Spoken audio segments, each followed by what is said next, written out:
The U.S. Ski and Snowboard Hall of Fame presentation of the class of 2010 is brought to you by Bell Hospital, Peninsula Bank, Boss Snowplow, Holly Forest Products, A. Lindbergh & Sons, the United States Olympic Committee, Marquette Country, and the Ishpeming Rotary. Additional sponsors include the Iron Range Agency, Ishpeming Community Federal Credit Union, City of Ishpeming, Cliffs Natural Resources, Lake Superior Community Partnership, Northern Michigan Bank and Trust, Q107 WMQT, Upper Peninsula Power Company, Superior Health Partners, The Landmark Inn, The Eagle 100.3 The Point, All Seasons Floral and Gifts, The Mining Journal, Globe Printing, and Fry Chevrolet. And now, the U.S. Ski and Snowboard Hall of Fame's presentation of the class of 2010, recorded at Ishpeming's W.C. Peterson Auditorium during the 2011 Hall of Fame Week, September 16th through the 24th.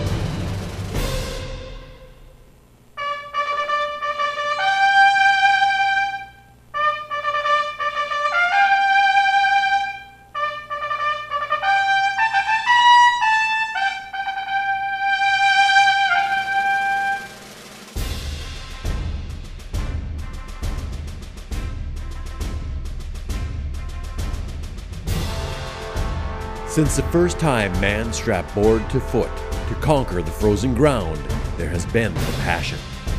To not just cross the snow, but move through it, on it, over it. Some choose to get there fast, some to go far, and some to look good getting there. Although many have done well in this pursuit, some have reached a loftier plane and perfected it. Those are the heroes of the sport that we honor and make part of our Hall of Fame. Welcome to the presentation of inductees to the U.S. Ski and Snowboard Hall of Fame. Ladies and gentlemen, please welcome Hall of Fame President and CEO, Tom West.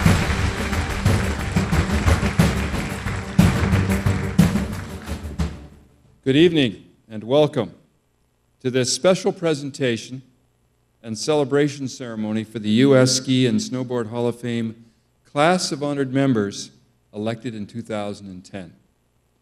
We have experienced, this past week, I suppose, some questions about calling them the class of 2010. After all, isn't this 2011?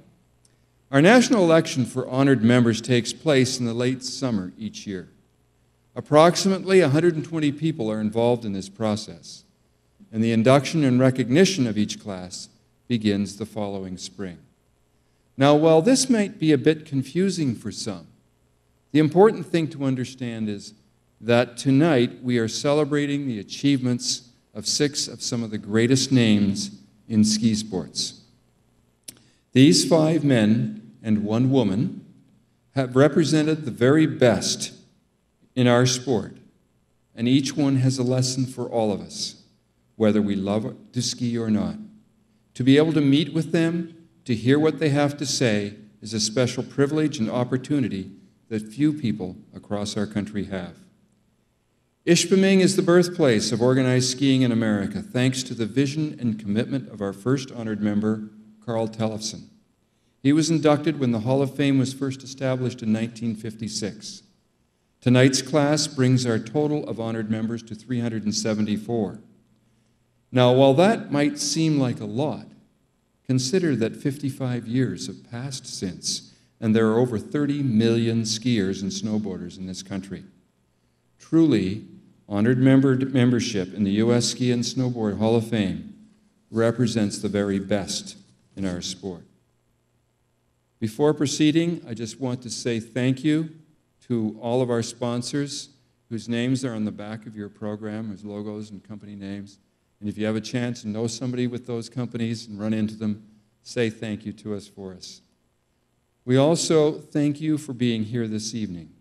We know you will enjoy this presentation, and I hope be inspired in your own life by it.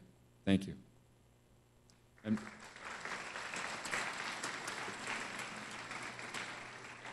I almost forgot my most important duty. Please welcome to the stage our MC for the evening, the indomitable and one and only Frida Wara.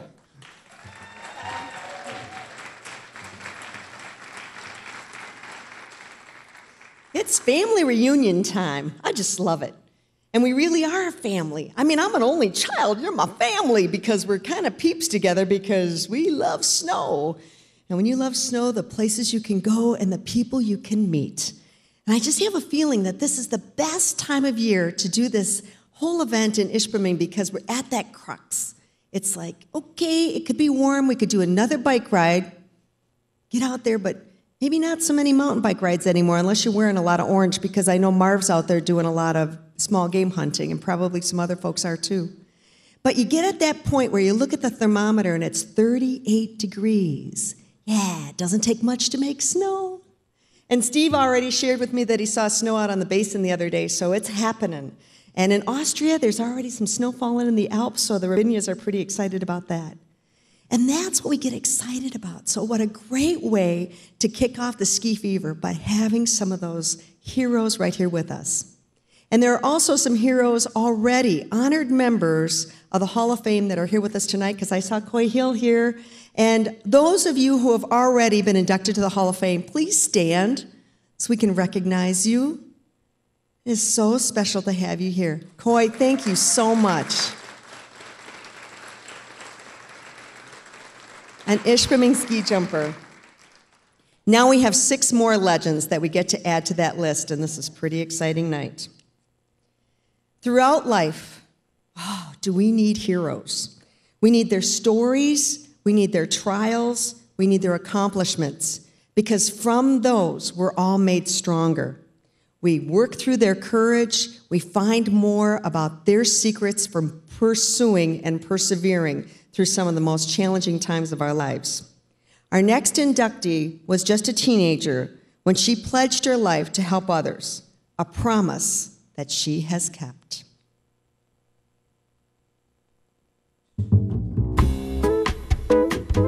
Muffy Davis had no choice. She was destined to ski.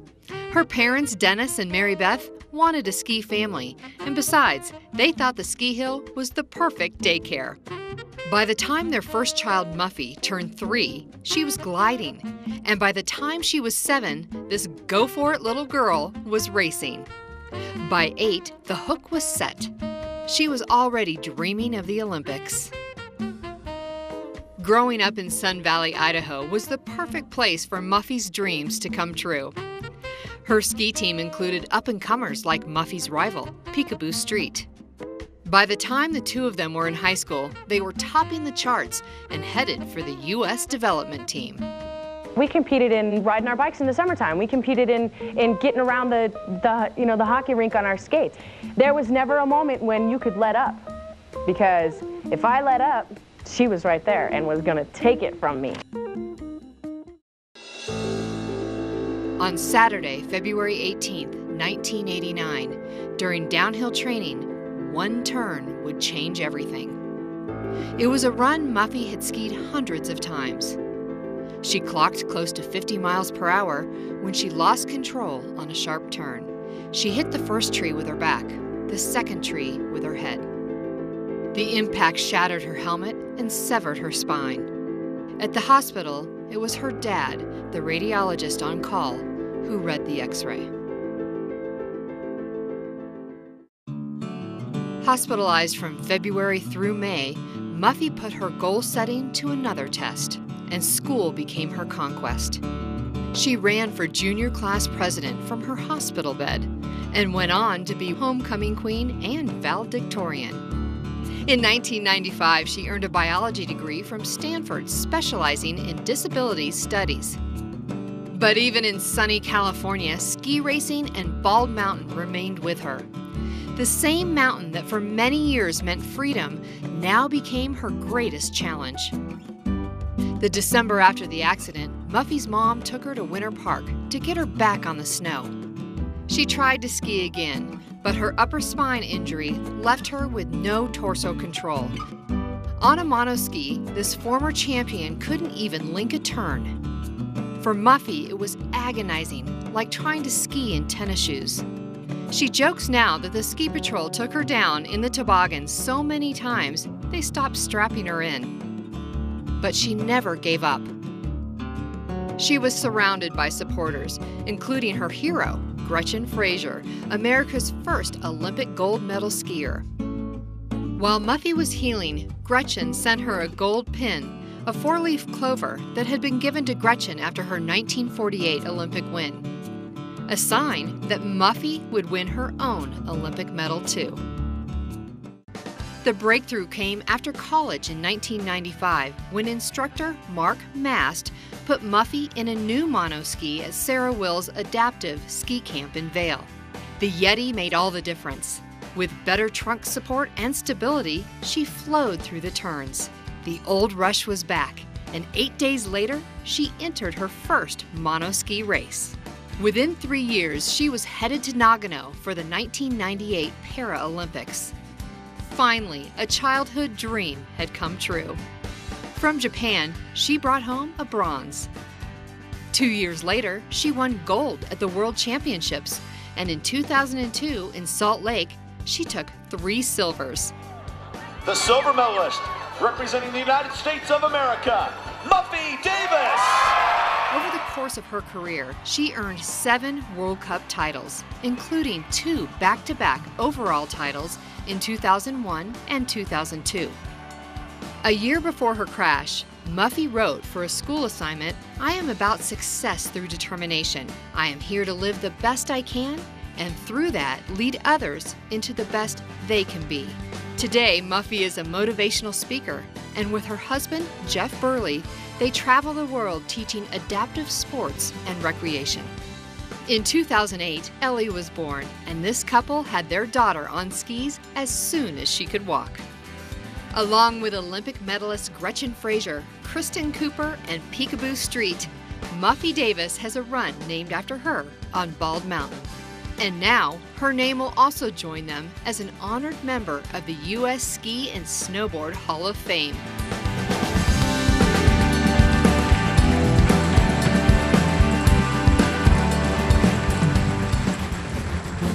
Ladies and gentlemen, please welcome world champion Paralympian Muffy Davis.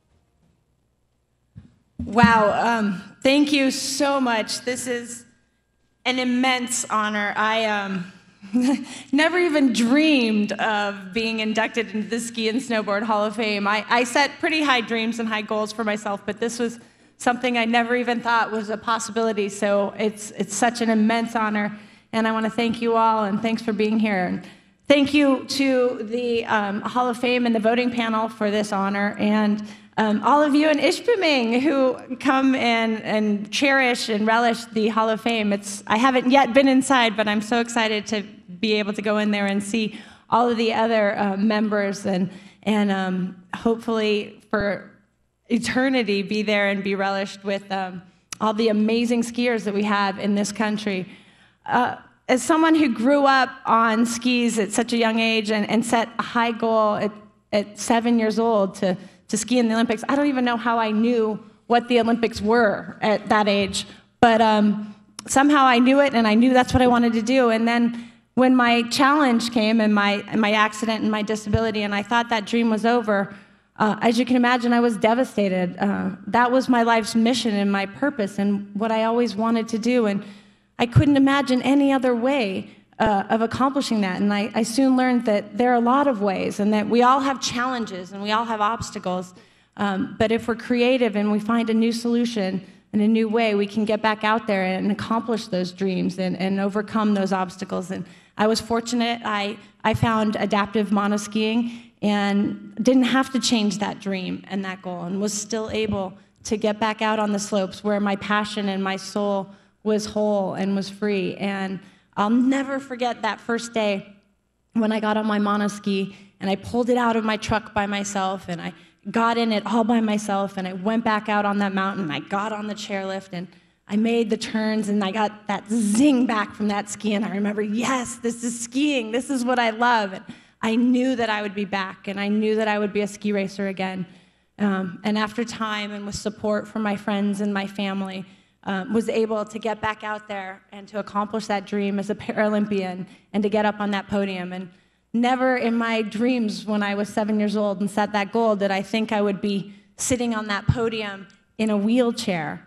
But I learned that I was still able to get there. And while it was different, accomplishing that dream and that goal from a wheelchair, it was by no means less rewarding or less meaningful. So I just want to share with you all, thanks, and no matter what your challenges or what your obstacles, be creative, find a new solution. You can get out there, you can accomplish it.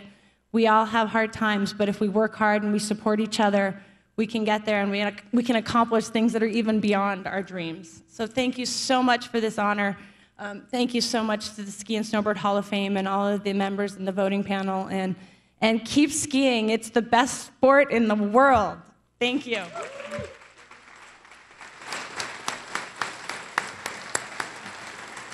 Muffy Davis here from Utah with her husband and her daughter, and you're going to get a chance to hear some more from her later tonight. Thank you, Muffy. Skiing is a family sport. This is the family reunion. We're connected by snow. I do know that skiing is also how I hooked my husband. Got him to stay here in the UP, and then we had 2 kids, and they make their money on the mountains too.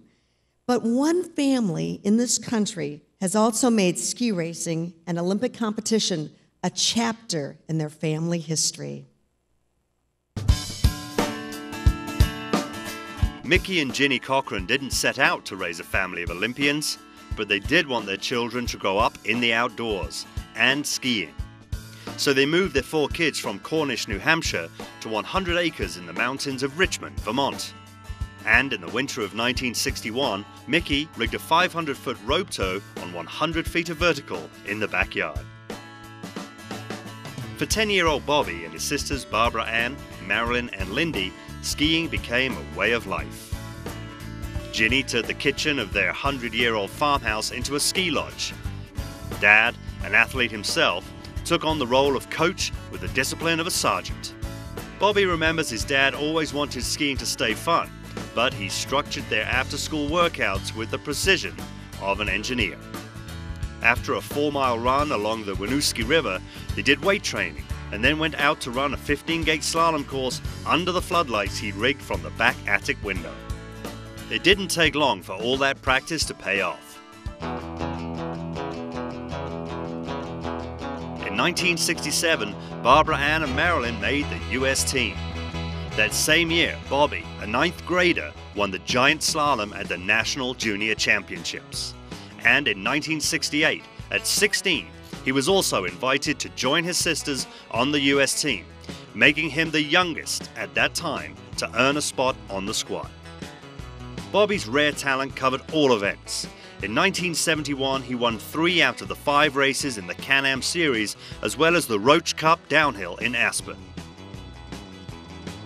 By 1972, Lindy was also on the US team, and all 4 Cochrans were set to go to the Sapporo Games until Lindy broke her leg. Bobby vividly remembers those Japanese games.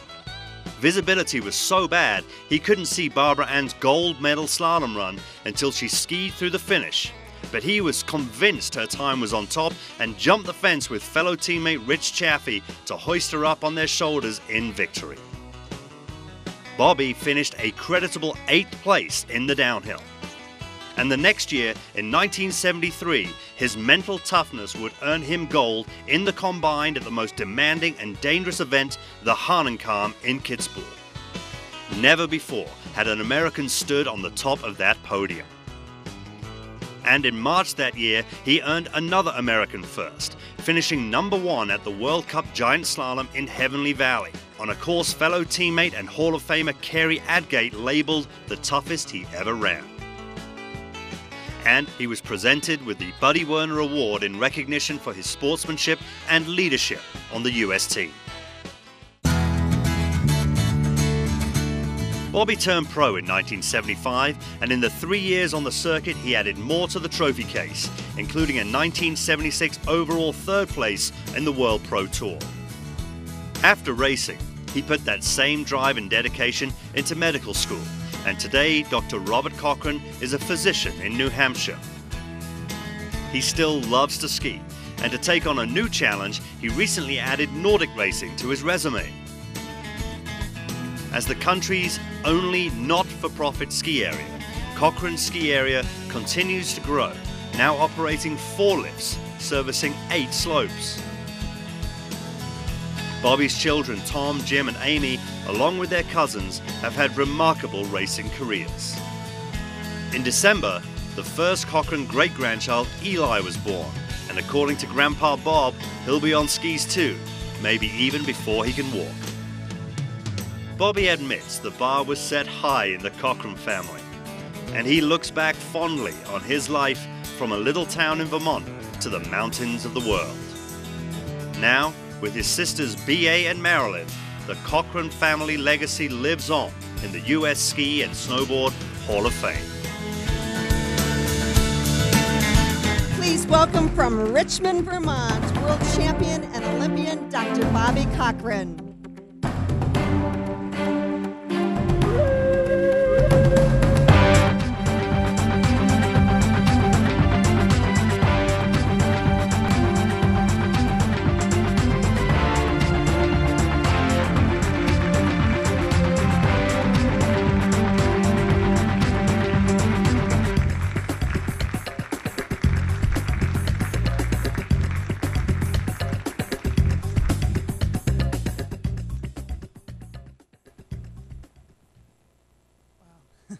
This is unbelievable for me. Tom told me to bring my prescription pad because so that I could try to make sort of a semi-reasonable presentation here. But again, Tom knows I'm a doctor and I can't read my writing, so sorry about that.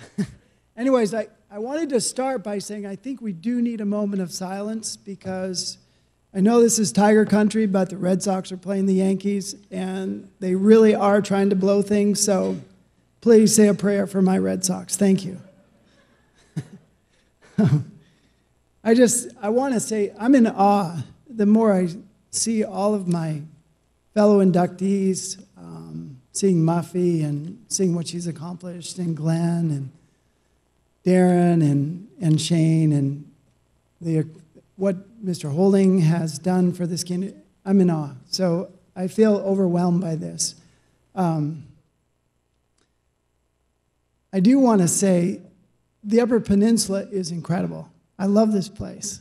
You know, I drove up to Markout Mountain this morning to look at the ski area. And you saw the ski area I grew up on. This place is immense. 500 vertical, my God. Anyways, it looks like a great place. The other thing I didn't have any idea about, which overwhelmed me today, was the heritage of skiing up here. You know, I think we're a little parochial back east, and we think we invented skiing, but I realized skiing had been going on for many, many, many years before any Easterner. I think it was a Dartmouth preppy guy that started skiing in the East, but you guys were doing it for years up here. So I'm very impressed with that. Frida talked about family, and to me, that's what ski racing is about, and skiing in general is about family. It's the best sport to do as a family, and that's sort of why I ended up doing it. Some Saturday morning, your parents say, get in the car, and you get in the car, and they start driving, and all of a sudden you're at the ski area. And so that's what you did. And of course, I had sisters, two older sisters who have been in this Hall of Fame. I didn't do the math, but it's been a long time. And so finally I get to join them so I can actually sort of sit next to them at the dinner table with pride. So I want to thank Tom and Frida and all the Hall of Fame to let me sort of join my sisters on an equal footing now. You know, the family, for me, my family was extremely important. We spent all winter in Europe racing, and you're sort of living out a suitcase, and it gets pretty lonely. And I always felt it wasn't fair because I had my sister, so when I wanted to cry on someone's shoulders, I know guys don't cry, but when I wanted to cry on someone's shoulder, they were always there, and it was great. And thank you to all my sisters.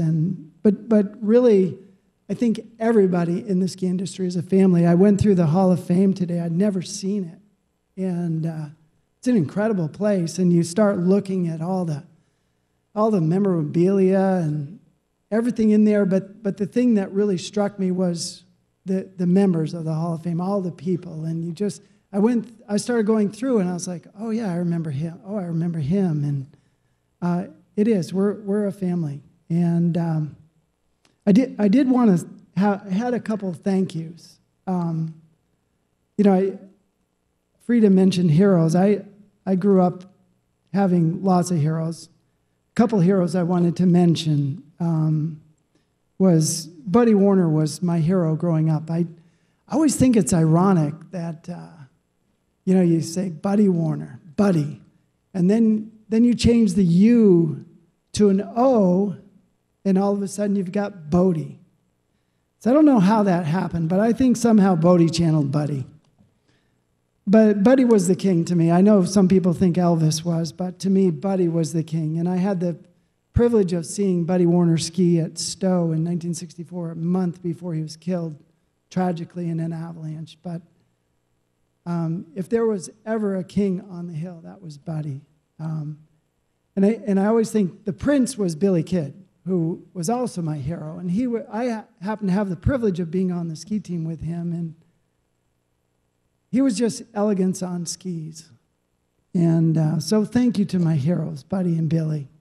I just have a couple other people I wanted to mention. Glenn started talking about the McCoys, who have sort of, Dave McCoy started Mammoth Mountain, and talk about a ski family. I think we take second fiddle to the McCoy family. But I grew up racing with Pancho McCoy, and he showed me, when you go to Europe, you have to try to learn all these downhills, and it's a lot of pressure to learn them. For many people, it takes years and years. Well, Pancho took me under my wing. He'd skied all those downhills, and he was my mentor. And I have to say thank you, Pancho. I did want to mention Spider Savage, who was tragically killed.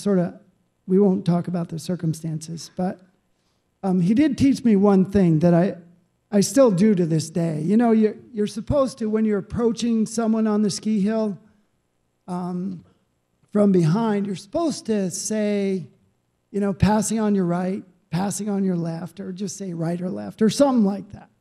Spider said, don't ever do that. Don't ever do that. So I don't. So, because he said, I'm the obnoxious guy that goes whoosh by you, hopefully. I'm less in control than I used to be, but I still try to go whoosh by you. But because he said, if you yell out something, they get nervous, and then you don't know what they're going to do. So you have to get by them before they know it. So thank you, Spider. I guess the other thing I sort of wanted to mention briefly the unsung heroes to me of ski racers, which is our ski reps, who work long, long hours, and they really don't get any credit at all. And I think the only time you hear about them is when something goes wrong. I think one of the last Olympics, it might even have been Bodie. I can't remember who, but all the TV talked about was, well, the rep made his edges too sharp, and that's why he failed. But anyways, I had some great reps, and I won't name them, but they're the unsung heroes, at least for ski racers. I guess in closing, I just wanted to say, somebody asked me, what advice I would give any young skier. And I sort of feel like an imposter up here because I failed most of the time. You know, in the Olympics, I fell. And I fell, you know, about 10 feet from the finish. So, I was a failure. And, but you pick yourself up. And so that's my advice is don't be afraid to fail. In fact, you're going to fail. I mean, everybody's going to fail. And keep failing because that's how you learn. And I think when Frida started talking about 38 degrees and 35 degrees, and there's a little nip in the air, so then you start thinking about snow. And so I just wanted to say, for anybody, just get out there in the snow when it's cold and snowy and sleety. And well, I'm from Vermont, so rain, snow, sleet, you name it. Just get out there and enjoy it. So thank you very much.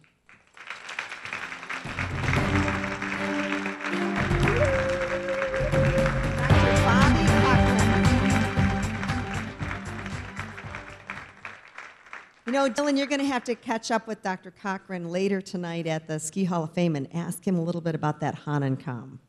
Can you imagine that fast? That's wonderful. The Hall of Fame honors athletes, and you've seen two of the best. But we're also about honoring the people who have built our sport. Our next inductee earned his place in the history of skiing for his vision. Earl Holding recognized the potential and put the polish on Sun Valley, Idaho, America's first destination ski resort.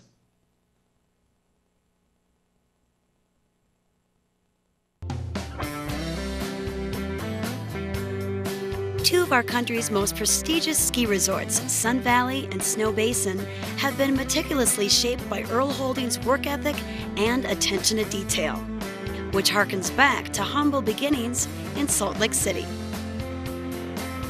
Shortly after graduating with a civil engineering degree, he and his bride, Carol, headed to the western prairie of Wyoming to help transform an ailing truck stop for the S.M. Covey family.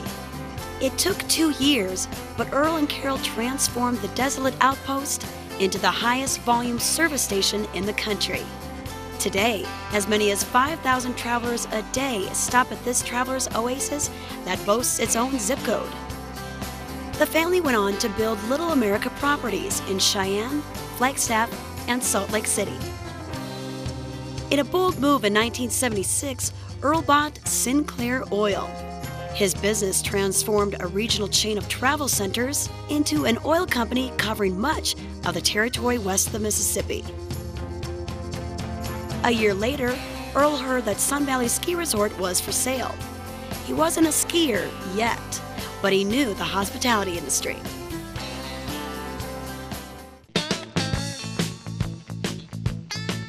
Founded in 1936 by Averill Harriman, Sun Valley was America's first destination ski resort.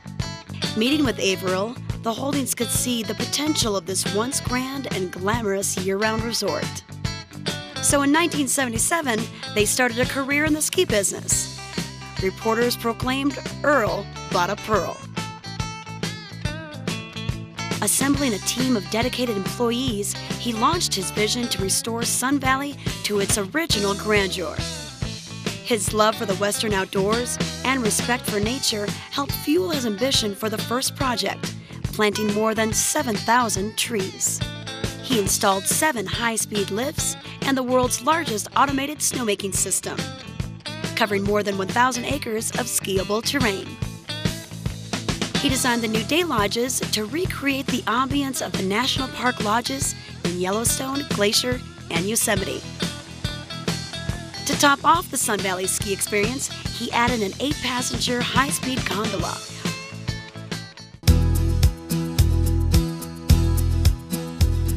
In the early 80s, Earl became involved in a small ski area in Utah called Snow Basin. The Holdings purchased the area in 1984. Earl recognized the value of Snow Basin's dramatic ski terrain. When planning began for the 2002 Olympics in Salt Lake, he joined the organizing committee and set out to turn Snow Basin into a premier venue for the downhill and Super G events, as well as the Paralympic Games. For skiers, he added gondolas, chairlifts, and snowmaking. For spectators, he built 3 massive day lodges, including the spectacular John Paul Lodge near the top of the men's downhill. His 5-star 800-room Grand America Hotel in Salt Lake City became Olympic headquarters. The success of the Salt Lake Games is a tribute to Earl's tireless efforts, working closely with community leaders and ski experts to ensure continuing success.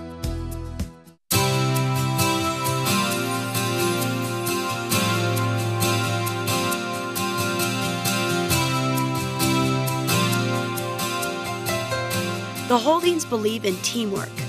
All of their endeavors are family enterprises. Carol and Earl passed on their work ethic to their 3 children. All of the Holdings know how to pitch in, whatever the task, to get the job done. For this legacy of quality and service to the ski industry and its history, the contributions of Earl Holding will forever be remembered in the U.S. Ski and Snowboard Hall of Fame.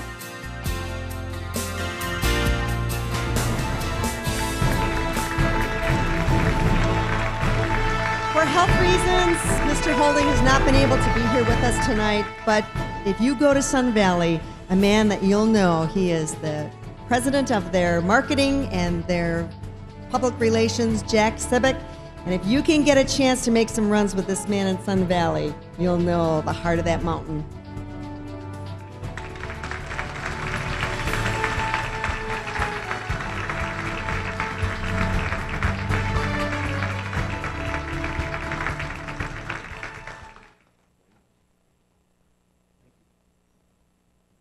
Thank you very much.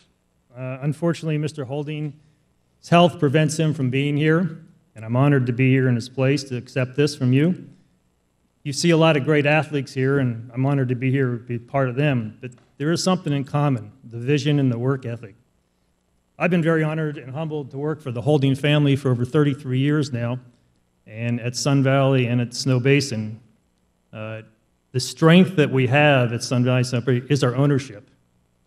And they are just wonderful people to work with, wonderful people, and very humble. In fact, Mr. Holding would be embarrassed about being here because it's all about the guests, not about him. It's something that he's taught us for a long time, 100% guest satisfaction, and that's what it's about. The video says the family and teamwork and hard work. I was honored to be, before in my position now, I've been many, many positions at Sun Valley for 33 years, ski school, all kinds, but I was night manager for many years of the whole resort, and Mr. Holding would call us every Sunday, and he would say, okay, what about this, and what about this, and many days he would come up on a Sunday at 8 o'clock at night. He'd say, Jack, let's go look at the rooms. And we'd be there looking at rooms till midnight. He'd come down and he'd say, boy, wasn't that fun? He had the ability to work and work hard and be very humble at it. It's been a great experience for me to be a part of the Holding family and the operations at Sun Valley. He's got many Earlisms, and one of them, as you can see there from all the pictures, if it's worth doing, it's worth overdoing. In Sun Valley and at Snow Basin, if you see the lodges and the facilities he has and the things that he's built, he was an engineer by education. You really didn't need those. I mean, 30,000-foot day lodge, and we have 5 of them on a mountain that only averages 2,900 people a day, excuse me. Half the time they're empty, but he looks at them and he goes, if it's worth building, Jack, it's worth building. Those lodges will be there long after you and I are both gone, and they'll still look like this. So he has these sayings that he brings up all the time with us. We're really going to miss him at Sun Valley and at Snow Basin as a leader and as a visionary. So, but it'll still be in the family, and we're going to keep his legacy going. And this is part of it, and the family is very honored to be part of this. Thank you very much.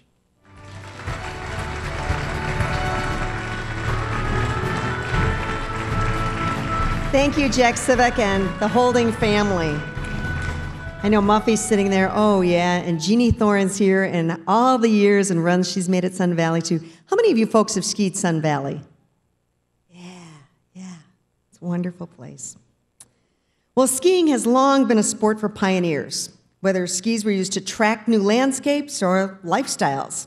Our 374 honored members not only include remarkable athletes, but revolutionary thinkers whose ingenuity has reshaped how we ski. And then there comes along a superhuman energy force that's an amazing blend of both.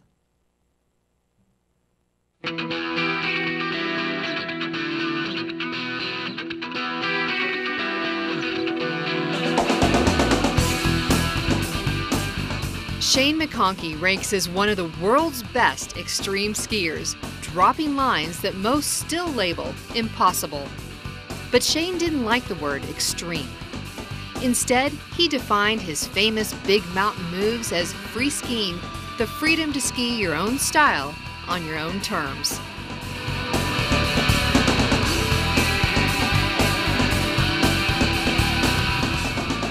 He grew up on the mountains of British Columbia and California.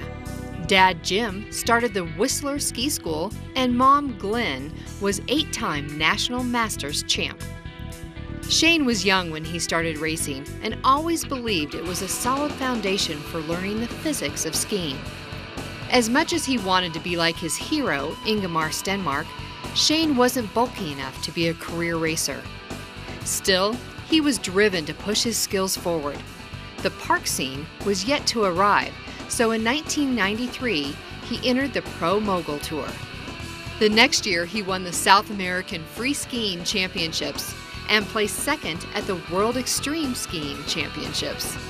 Shane continued to enter and win free skiing, big air, and skier cross competitions, but from the first time he watched The Blizzard of Oz, he realized there was another way to become a successful skier on film. He headlined in 26 films, known not only for his phenomenal skiing, but also for his zany sense of humor.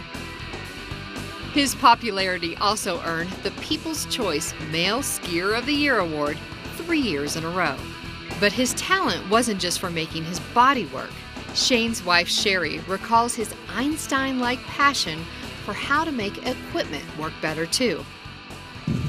So the idea behind these spatulas is they've got reverse camber and reverse side cut for ski and powder. And the funny thing is, everybody who picks them up is always like, oh, they look like water skis. I'm like, yeah, that's where the idea came from. So finally I just decided, I'd grab these water skis and mount them up. These are jumping water skis from the 70s, and they're huge, and I knew they would work.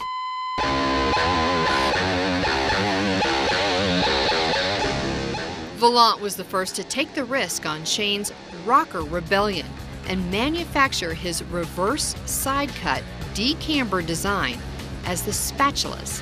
When Volant folded, K2 stepped to the plate and in 2004 introduced his next generation rocker called the Pontoon. Thanks to Shane's vision, today nearly every ski and snowboard company offers some type of rocker design in their product lines. After the rocker, Sherry says ski boots would have been next on Shane's redesign list. But this 30-something innovator was riding another wave. Always ahead of the curve and seeking new lines of possibility, he put a parachute on his back and launched into ski-based jumping. Nothing captures freedom more than flying, and Shane was addicted. Like Superman, he would ski off a cliff, backflip off a tram, jump from bridges or buildings, and even antennas. Sometimes he wore a wingsuit to fly open-armed over the mountains and treetops, the landscapes he loved most. Shane admitted he would be nervous before a jump, but his wife Sherry jokes the only thing her husband was truly afraid of was an office job. On March 26, 2009, Shane was in the Dolomites of Italy, performing his trademark double backflip base jump for a film crew. It was a trick he'd done hundreds of times, but this one would be his last. He planned to release both skis before he deployed his parachute for landing. But when one ski didn't let go, he lost control, and for Shane, time ran out. News shocked the ski world, and for Shane's wife Sherry and daughter Ayla, life would never be the same. Original thinkers have long been lured to skiing, but it is what they leave behind that is the real measure of their inspiration. Shane McConkey tips that scale in every way. He not only ushered in a new brand of skiing, but also the equipment to make it happen. Some people have called him the most influential man to ever step on a pair of skis. And now, for a lifetime of looking forward, this prophet and his contributions will forever be remembered in the U.S. Ski and Snowboard Hall of Fame.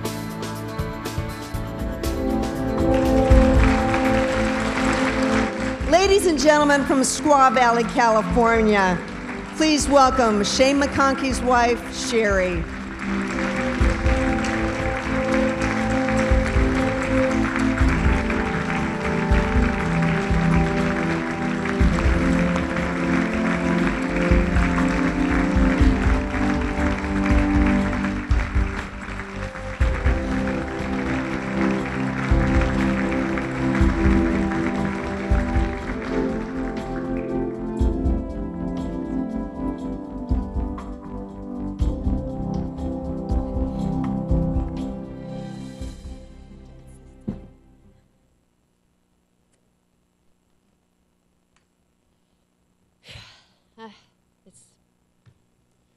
Hi, everybody, and thank you so much for having us here. I love your town. It's beautiful. I'm so happy to have been able to come here, and thank you to the U.S. Ski Board Hall of Fame. You're amazing. This is such an honor for me to accept this award for Shane. Last time I had to give a speech, I didn't know that I had to give a speech. So this time I tried to prepare for one, but I don't think you can ever prepare properly for a speech. So I'll just tell you a little bit from my heart. When people used to look at Shane, they would say to him, "Man, you have such a cool life. You just ski and base jump all the time, and the life's so easy." But Shane worked so hard his whole life to be what he was and how he was. He trained super hard. He worked at night in the office all day on his computer, doing things all the time. And that's how he carved his future into this world of skiing and base jumping. And I always would be baffled at my house with all these Einstein designs, and there'd be pieces of wood everywhere with little carvings on them, and then drilling holes into, skis of all shapes and sizes. And he'd come up with these designs and just changed skiing for life and changed all of our skiing and snowboarding for life. And it's been amazing for all of us to ski on the skis that Shane made. He was an incredible father. As a father, he loved his daughter and constantly gave her belly laugh. He made her shriek with delight when he took her skiing, and he hold up in the air and jump high with her. It was frightening, but I had to do it. And then, his humor was nonstop. So one day, Ayla was about 15 months old. I had to leave because I had to stop breastfeeding. And I left for 3 days, and I came home to Ayla standing there with her shirt on, and suddenly she pulled her shirt up and was like, "Girls Gone Wild!" So I was constantly in this world of, okay, what's Shane going to do next? Send my mother and father horrendous movies of her, but I wouldn't send them. But my parents expected that, And as a husband, there was never a dull moment. He was just constantly teasing me, frightening me, making me do things that I've never would have done in my life, but did them. And he took me to the most incredible, beautiful parts of the world. I had an incredible adventure. And so my way of explaining to Ayla is, because she's obsessed with princesses, as I'm sure Muffy you would know, I explained him as Aladdin, and he took me on the most amazing adventure rides on his carpet. And over the last 2.5 years, it's been incredibly hard. And the hardest part is knowing that Ayla won't grow up seeing his dad. But all of you have made it so amazing, showing the love of him and continuing for him to see that is I mean, for her to see the love is amazing. So she will always remember her dad. And thanks to the U.S. Ski and Snowboard Hall of Fame, you guys are making it possible for eternity. And I don't know how to thank you. You're amazing. Thank you so much.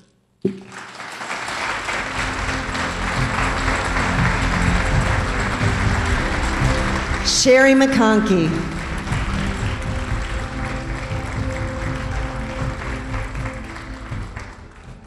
How many ski racers here tonight? Yeah, there's a few in the crowd, you bet.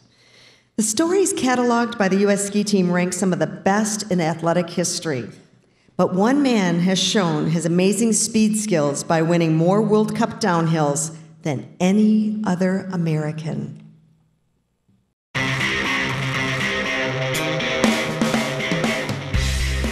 Truckey's Darren Rawls knows only one speed: full throttle. The most decorated American speed skier in history, he collected a total of 12 World Cup career victories and 7 U.S. national titles, along with an incurable need for speed.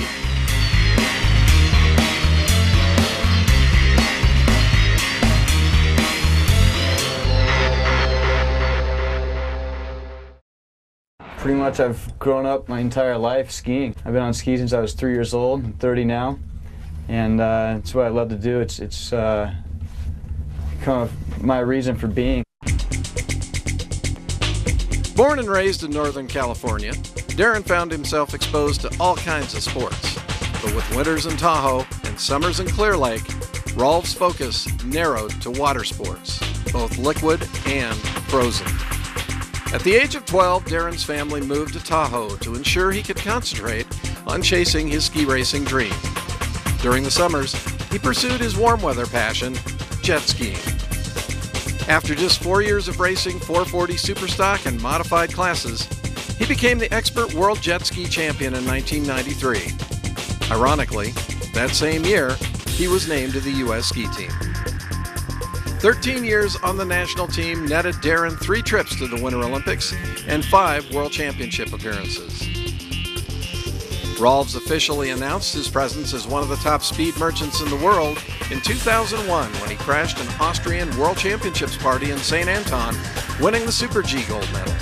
He would also collect a pair of medals at the 2005 championships in Bormio, Italy, with a silver in downhill and a bronze in giant slalom. The light isn't all that bad. It looks like Darren's got it going here on the top part coming to the Augsburg. This next time is going to be critical. And he's in the lead at the first split by 0.13 of a second. His time on the White Circus also provided the opportunity for D-Money to join an elite club as a downhill champion of the internationally revered Hahnenkamm in Kitzbühel, Austria. Approaching the finish line, the final jump, chasing Kusch. Darren Rolfs, the American, is in the lead by 0.05 of a second. He accomplished this feat in 2003, adding a World Cup Super G win on the Strife to his resume the following winter.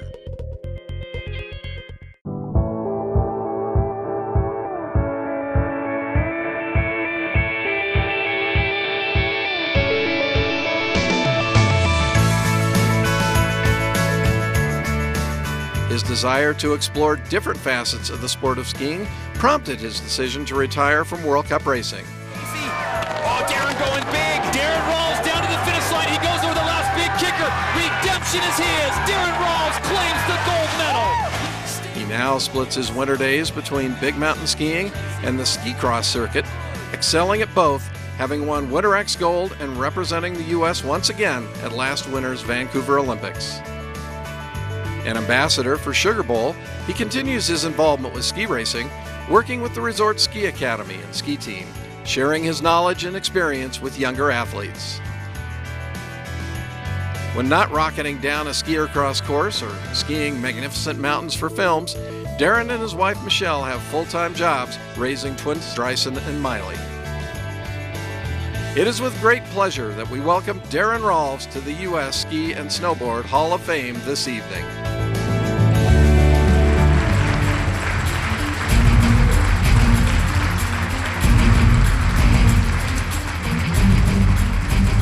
Unfortunately, Darren couldn't be with us here tonight. He's preparing his new TGR movie in Lake Tahoe this weekend, so he couldn't join us, but We hope maybe someday we could get him to cut a line, follow us over there at Rocket Run in Marquette.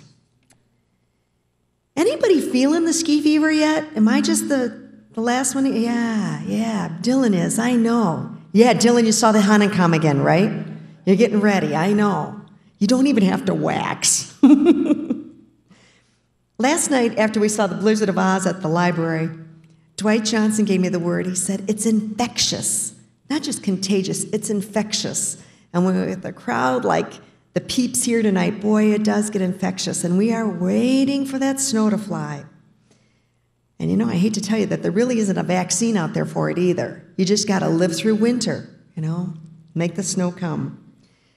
Well, if you aren't ready to dive down Rocket yet, or fly off Suicide, or tackle the hills out at El Qual, you will be in just a minute.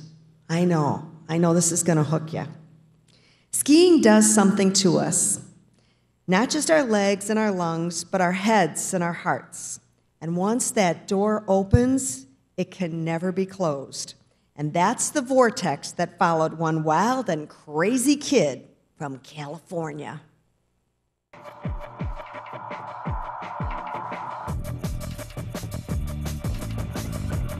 Without a doubt, Glenn Plake is the most recognizable skier in the world. He's made appearances on countless television shows, appeared in some of the most iconic ski movies, and he's been on the cover of countless magazines. He's even popped up in a few subway stations. Wherever and whenever you see this parrot-colored mohawk, fun is sure to follow.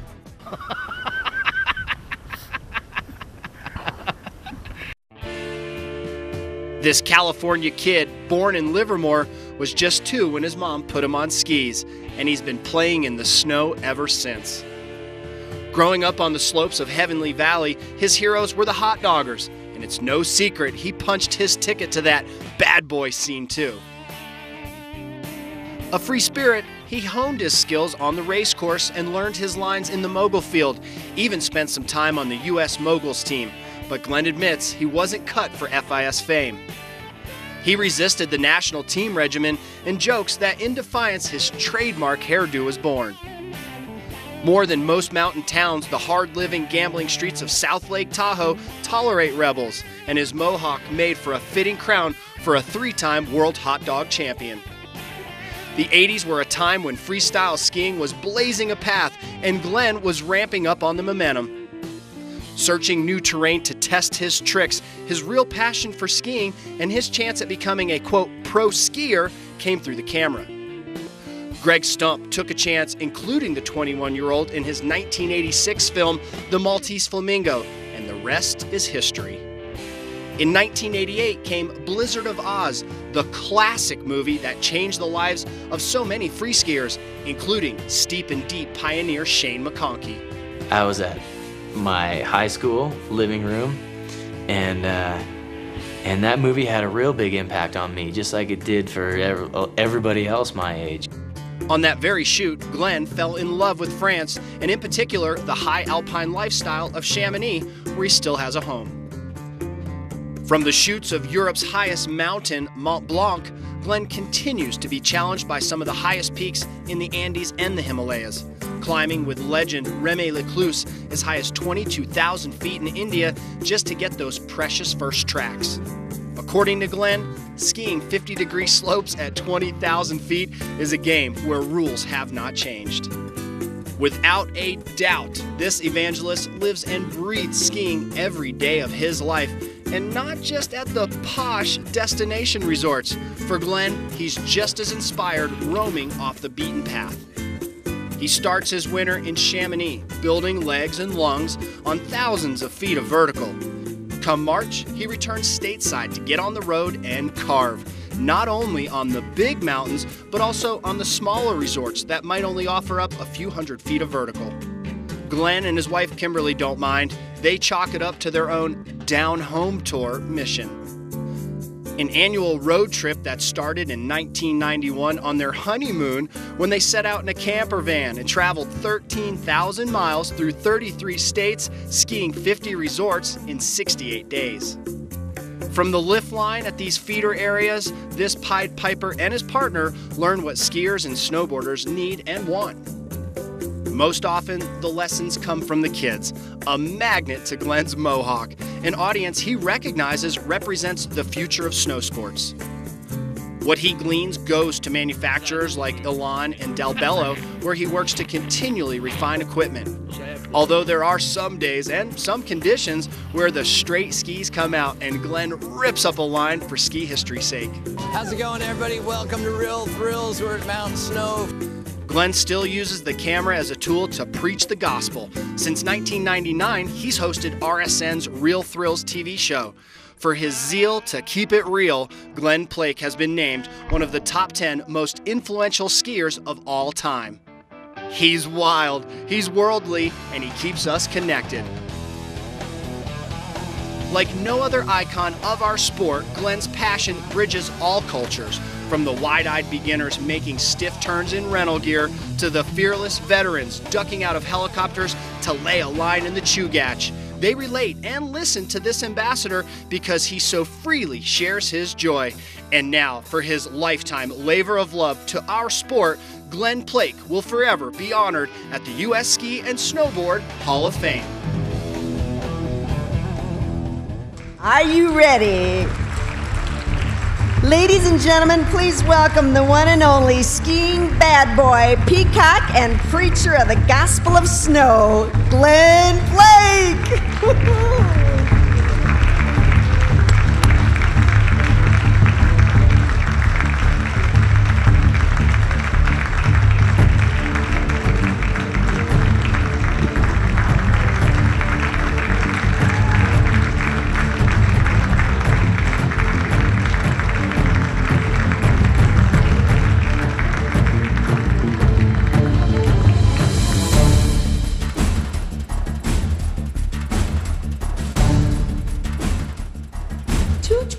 Downhill boards in a mogul contest?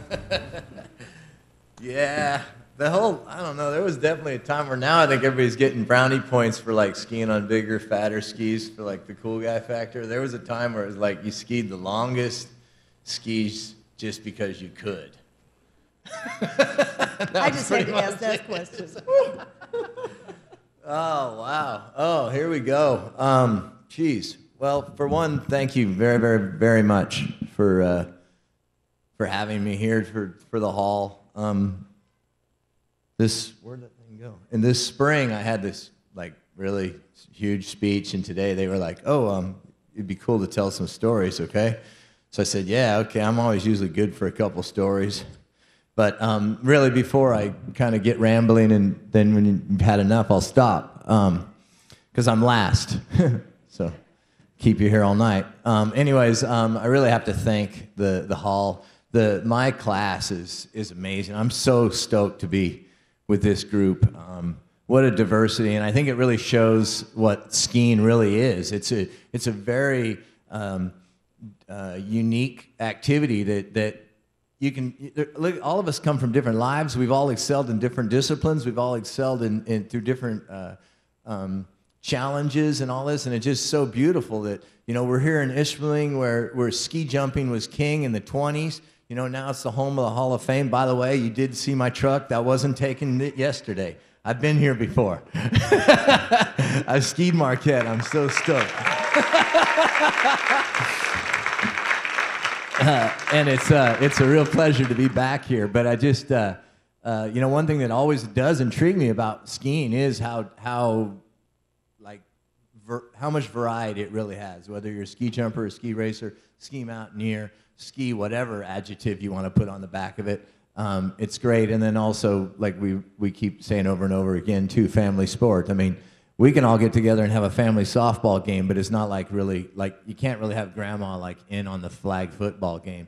But grandma can, in fact, go ski with her grandchildren. It's a really, I mean, I'm just reiterating again, and with that, it carries a lot on my heart and in my stomach and everywhere else when I'm finally been included into this thing called the Ski Hall of Fame. And this is when things start getting weird for me, because when I first got a hold, because I came to the hall, I filled out the little card, like, yeah, send me info and stuff, and you know, I want to care about the Hall because I am a skier and I care a lot about the old times of the sport, and I really, really care about the future of the sport. And so I get letters from the Hall quite often, you know. I'm sure you guys do too, you know, about an event like this or that. And so I get this letter from the Hall, and I'm kind of like, yeah, all right, you know, it's probably that same one where they want their $75 annual thing for the pin and the $120 for the patch. And Kimberly goes, have you read that thing from the Hall? And I was like, oh, no. Why? Should I? It's just a patch thing again, isn't it?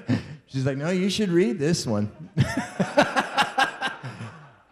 And lo and behold, it was my the announcement that I had been chosen, which I was a little upset about, because when I came here the last time, I specifically said, you know, it's going to be a long time before you see my name on any of these pictures.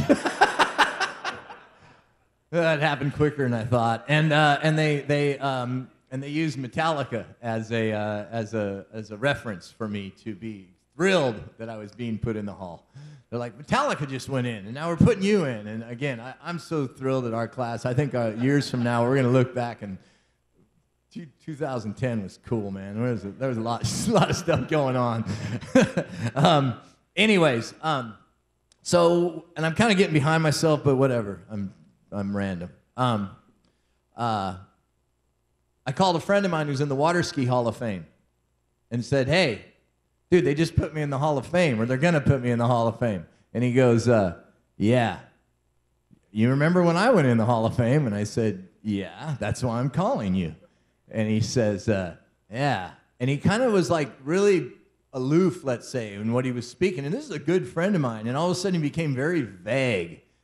And I'm like, well, and I'm like, well, you know, and he's like, well, that one's, he's like, that one's kind of heavy. And I'm thinking, yeah. And I know for a fact that in April when we did the gala thing, it was a very heavy night. There was a lot of emotion there, most definitely. And so I'm thinking, well, yeah, of course it's heavy. I mean, gosh, I've been skiing since I was 2 years old. Now I'm in this thing called the Hall of Fame, which is this elite group of people that and he's like, you know, trying to explain all this, and he vaguely said something like, that one's gonna hang out, that one's gonna be with you for a while. I'm like, yeah, all right.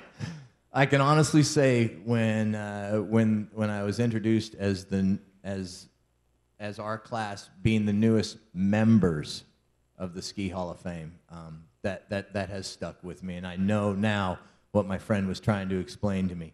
This one definitely sticks to my ribs. This is not a competition. This is not an event. This is not a cumulative grand total of points for the year. This is something that reflects everything that I've done and everything that I will continue to do. So that word, member, carries an enormous amount of weight on my heart and on my chest. And like Grandpa says, it sticks to your ribs for sure, no doubt about it. So that's like my serious thing. So again, thank you. And my wife, of course, I have to thank my wife. I have to thank my mother for putting me on skis, using the daycare that we call the ski area. Any of you young parents out there, yeah, you get your kids skiing early, send them to ski school.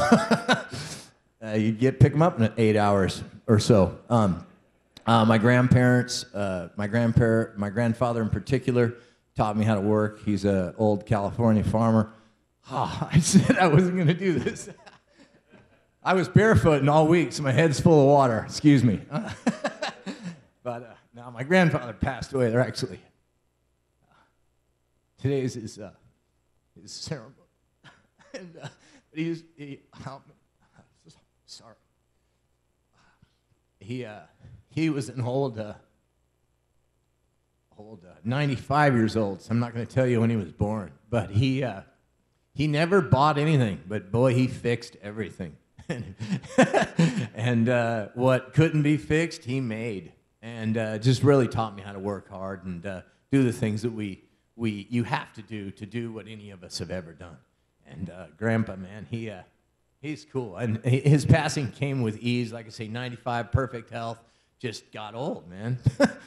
And anyways, I know he knows what's going on today in him. And anyways, so blah blah blah.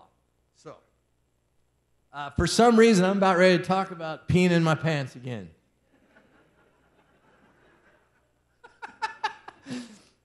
I won't tell you another story. I'm going to tell you this one. I was a 4-year-old. I wanted to be a big-time ski racer. All the big kids on the ski team had, because they told me to just tell some stories, man. Don't worry about it. Like, it's just a bunch of dumb skiers in the crowd. Okay. Man, I was going to be on the big team. You know, I wanted a ski racing outfit like the other kids on the team. Anybody that's grew up in a ski team, man, you know, you got your outfit, your official outfit. But I was a little guy. One thing that I used to do when I was small was pee in my pants just about every day when I was skiing. I don't know if anybody else did. I mean, come on. You peed your pants. Did you not? Any hands? Yeah, Bobby's all, heck yeah, we did. Me and Bobby got a lot more in common than we think. Every time we start talking, no kidding, huh? Anyways, I had it written down in my speech in the spring to call skiing a hick sport, and he beat me to it. I was laughing my head off. But anyways, so I promised my mother that I would not pee my pants if I got the official ski team uniform. The next day, I broke my leg. I was 5 years old. I was laying on the slope. And believe it or not, I specifically remember exactly where I was laying and looking up at the power lines that are still there. And I had to use the bathroom. And the ski patrol said, you know, are you okay? And I'm like, well, yeah, I have to use the bathroom. And he says, well, it's fine, son. You know, just go ahead and, you know, pee in your pants. And like the day before, that wouldn't have been that big of a deal. But anyways, I had my brand new race outfit on, and the picture that you saw with me as a little 4-year-old was taken that morning by dumb luck. I only have one picture of me as a child skiing. It's that picture, and it was the morning before I broke my leg. And I peed my pants that very afternoon, and then they ended up cutting them off of me anyways, you know. But anyways, that's my pee pants story. So back to, I'm backing up a little bit here. So pee pants story, little kid on a ski team, and I'm going to tie this together. Watch. I grew up at Heavenly Valley. Our ski racing team was the Blue Angels. So anyways, I was traveling on a down-home tour to Marquette, actually a few years ago, to go ski, and I stopped at Pine Mountain. And we just drove by there yesterday, actually, and a ton of flash memories started banging through my head. I walk into the ski area at Pine Mountain. I don't tell anybody I'm coming on the down-home tour. We do not advertise it. It's not sponsored. There is no time frame. I could stay here a week. I could stay here an hour. I don't really tell anybody. I just show up, walk in. Hi, my name is Glenn Plake. I'm here to do some skiing. Could you get me a lift ticket? Yes. The one thing I have pulled off, I've pretty much got free skiing everywhere. I'm a free skier. Anyway, yeah, they go, oh, you need to speak to Rick. He's the mountain manager. And I go, okay, no problem. Well, where's Rick? And I go, and what is Rick's last name? And they go, Rick Gregornio. And as I turn around there, he goes, hi, Glenn. And I'm like, Rick Gregornio. Like the same Rick that was the mountain manager at Heavenly Valley when I was 7, 8, 9, 10, 11, 12 years old. And he's like, how's it going? I'm like, it's great, man. I'm here on a down-home tour. We tell our spiel, blah, blah, blah, blah. And of course, he's very, very cordial. I haven't seen this guy in 30 years. And he was, in fact, our old mountain manager. Or something like that. I know he was the guy that pulled our passes a lot. Anyway, so later on that evening, we're signing some posters, and I got the crew. We had a great crew that we were skiing with, and I don't know if anybody in the room I've had the pleasure of skiing with on the down-home tour, but we get a bit of a crew together, and we're doing old ballet tricks and hanging out. And yes, I know where the back door is, and I've had a beautiful lunch there. And I think my wife even baked cookies in the camper before we headed up there and took them up to the back door, so I contributed as much as we could. Anyways, we're sitting there, and some kid asked, like they do, so how did you get started? How did your career get started? And I try to be extremely honest because I've had a pretty crazy career, and I'm not afraid to pull any punches, so I start talking about my life on on the, and it's funny because this table, there's no way anybody that was sitting at this room signing autographs would ever get caught in the same room with Rick Gregornio, the mountain manager at their local skier. I mean, this is the Rat Pack, and the last thing they want to do is be interacting with that guy because they know who that guy is. But anyways, I was telling stories about the Blue Angels. And while I grew up, I was on a ski racing team called the Blue Angels. And at this point, Rick sticks his head in and goes, they were hardly angels. and I can honestly say we were not. But yeah, there's my, I'm trying to bring it on up to that was a great trip, man. I love it up here. Like all of us have said, we love it up here. Mount Bohemia, man, that place is great. And then the history here, and then now the home of the Ski Hall of Fame being here. I know exactly why it's here. I love telling the stories why it's here. I love standing up in Sun Valley last year at the gala, reminding people of where our Ski Hall of Fame actually is and why it is here, because skiing is a really kind of strange activity that takes place in the middle of winter by typically kind of strange people. It's relatively dangerous. It happens at the end of a dirt road in the end of some little dumb town in parts of all known, whether it's the snow-locked valleys of Europe or a funny little place up in here, Marquette, Ishpeming, Michigan area, and anywhere else in the UP and everywhere else for that matter. It is what our sport is. I love the beauty and the luxury that we have to go to our destination resorts, but at the same time, I love our ski areas, and I think our ski areas are what allow the destination resorts to take place, and it's where we're from. There's a few people from Sun Valley, but most people are not from anywhere. And I think a lot of the people in the hall are not from anywhere, and I'm proud to be associated with that group of people. Gosh, I don't know, I can keep rambling. But it's just, again, an honor. Wow. Yeah, wow. I carry this with me everywhere I go.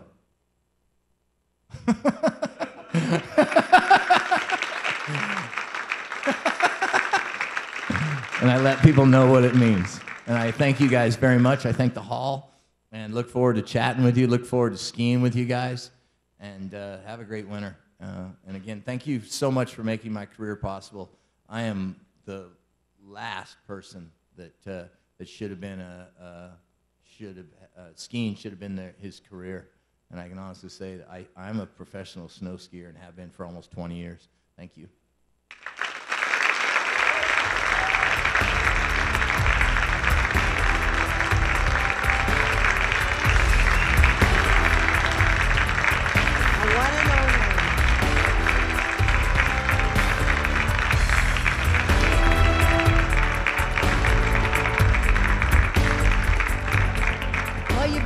That's our class of 2010, and the storytelling has just begun.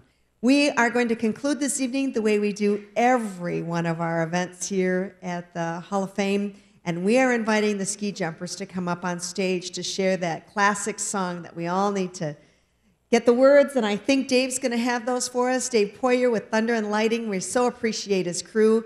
But I'm inviting Coy, come on. You've got to come up here, those ski jumpers that know that song. Come on up. Let's get our chorus together. Come on, yes, come on up. Don Hurst, come on up and sing this song. All the ski jumpers, you bet. Classics. If you know the words, you come on up. They can do it. Just a trio? Oh, Knut, you bet, absolutely. There's the words. We're going to be depending on these gentlemen to carry the tune with us. This is way out of topic here. But seeing you guys here, seeing this crew here, and was something written on my notes, and you know, the Ski Hall of Fame is a living thing. Like I said, I'm a member of it, and the sport's been going on for 100 some odd years. It's going to continue to go on for 100 some odd years. The skis are going to change probably again. Our techniques are going to change again. What's in fashion is going to change like 100 times. And I just think it's important seeing you guys in the front row. It's great to see you here. Tanner Hall's going to be in this one of these days. And I'm just so excited to not only see some of the past, some of the present at the moment, and also the future of skiers that are going to be standing here singing this ski jumpers song, I guess. Anyways. Are you ready? Underneath. Every Sunday morn, there comes a bunch of skiers to jump and show their form. Oh, big and small and big, they all come dressed in skiers' rig. Jump until they're blue, and when they all get through, the president pulls the string, and they off the season sing. Ya, ya, disco.